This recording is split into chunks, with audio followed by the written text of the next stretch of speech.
નમસ્કાર, આપ જોઈ રહ્યા છો સ્પાર્ક ટુડે ન્યૂઝ। મળતી માહિતી અનુસાર રાંદેર પોલીસ સ્ટેશન વિસ્તારમાં થયેલ 5 કરોડની ધાડના આરોપીઓને ગણતરીના કલાકોમાં સંયુક્ત ઓપરેશન દ્વારા ભેદ ઉકેલીને સુરત શહેર પોલીસ તથા વલસાડ પોલીસ જેમાં પકડાયેલ આરોપી નામે ક્યુમપાસા ગુલાબ ઉસ્માન શેખ અને શૈલેન્દ્ર સિંઘ કુંજબિહારી રમદુલારે સિંઘને પકડીને પાડી કાયદેસરની કાર્યવાહી હાથ ધરી છે।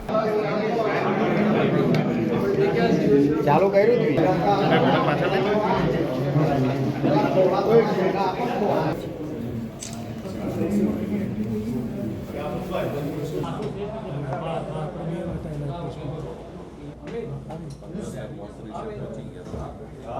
ગઈકાલે સુરત શહેરમાં રાંદેર પોલીસ સ્ટેશન વિસ્તારમાં અંદાજિત 2:15 વાગ્યા આસપાસ એક હરીશ વાકાવાલા જે કાપડનો ધંધો કરે છે એ પોતાના 5 કરોડ રૂપિયા લઈ અને પોતાના એક મિત્ર શ્રીકાંત જોશી સાથે એક ગાડીમાં જતા હતા। દરમિયાનમાં એ લોકો કેશ લઈ એમને જે આ કેશ આપી આરટીજીએસ કરાવવાના હશે જે બાબતે આ પૈસા લઈને જતા હતા અને શ્રીકાંત જોશી સાથે એમને આ બાબતે વાત ચાલતી હતી। શ્રીકાંત સાથે એક શૈલેન્દ્ર પણ નામનો માણસ કોન્ટેક્ટમાં હતો અને આ 3 જણા ગાડીમાં બેસી અને ત્યાંથી નીકળ્યા। આગળ જતાં એક જગ્યા ઉપર ઊભા હતા ત્યાં એક ઇનોવા કાર ઘસી આવે છે અને શૈલેષ વાકાવાલાના માથામાં મારે છે।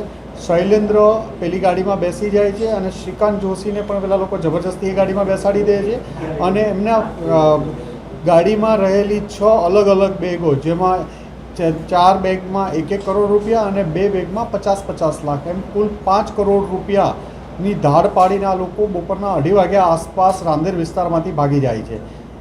ફરિયાદીએ સતર્કતા દાખવી તાત્કાલિક પોલીસ કંટ્રોલ રૂમને 15-20 મિનિટમાં જાણ કરી કે આવો ગંભીર બનાવ બન્યો છે, જે ગંભીર બનાવને ધ્યાનમાં લઈ કંટ્રોલને મહેરબાન પોલીસ કમિશનર સાહેબ તથા અન્ય સિનિયર પોલીસ ઓફિસરોને જાણ કરવામાં આવી હતી। જે અનુસંધાને પોલીસ કમિશનરશીપ સાહેબ દ્વારા ગુજરાતમાં અલગ અલગ જગ્યાઓએ 30થી 40-50 મિનિટ જેટલો સમય પસાર થયો હોય અલગ અલગ જગ્યાઓમાં કોમ્બિંગ કરવા માટે નાકાબંધી કરવા માટે સ્ટેટ કંટ્રોલ દ્વારા મેસેજ કરાવવામાં આવ્યો। કમિશનર સાહેબ શ્રી દ્વારા સુરત રેન્જ આઈજી સાહેબને તાત્કાલિક ઇન્ફોર્મ કરવામાં આવ્યું।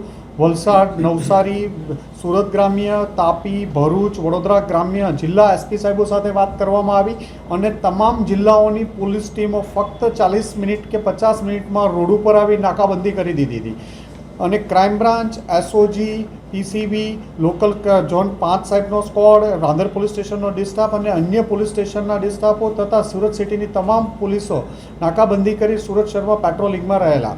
દરમિયાનમાં આ ગાડી ઉપર જે સીસીટીવી માટે પણ એક અલાયદી ટીમ બનાવવાની 30 માણસોની આ લોકોએ ત્યાંથી જે બનાવમાં કઈ ગાડી ઇનોવા હતી એનો નંબર પ્રાથમિક માહિતી મેળવવાનો પ્રયત્ન કર્યો, જેમાં એક ગાડી નંબર GJ05CJ0183 નંબરની ગાડીનો નંબર આઈડેન્ટિફાઈ થયો હતો। ગાડી જોવા મળી હતી કે આ ગાડીમાં આ લોકો પૈસા લઈને ભાગ્યા છે।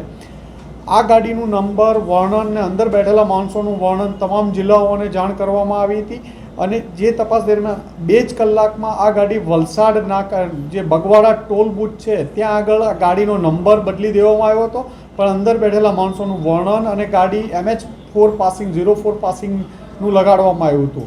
તો જે આધારે એ પોલીસની હાઈવે ઉપર વલસાડ LCBની ટીમને જોઈ અને ભાગવા જતાં એમણે પીછો કર્યો અને પીછો કરીને આગળ જતાં 2 અસમો ક્યુમપાસા શેખ જે મુંબઈ ભિવંડીનો રહેવાસી છે અને એની સાથે શૈલેન્દ્રસિંહ જે જોગેશ્વરી મુંબઈનો રહેવાસી છે, શૈલેન્દ્રસિંહ કુંજબિહારી, આ બંનેને પકડી પાડવામાં આવ્યા।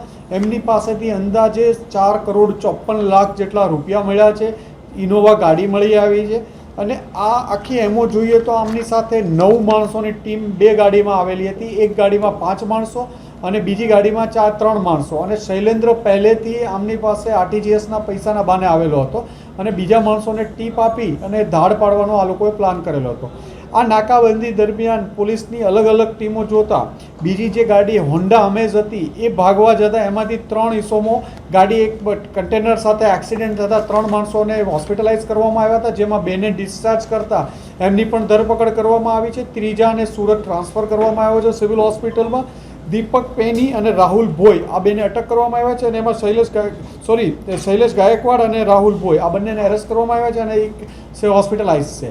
આમ ગણતરીના 3 કલાકમાં સુરત પોલીસ અને વલસાડ પોલીસ અને અન્ય ટીમોની મદદથી 4 કરોડ એક મોટી ધાડને અંજામ આપતા મુદ્દામાલ અને આરોપી સાથે પકડી પાડવામાં આવ્યા છે।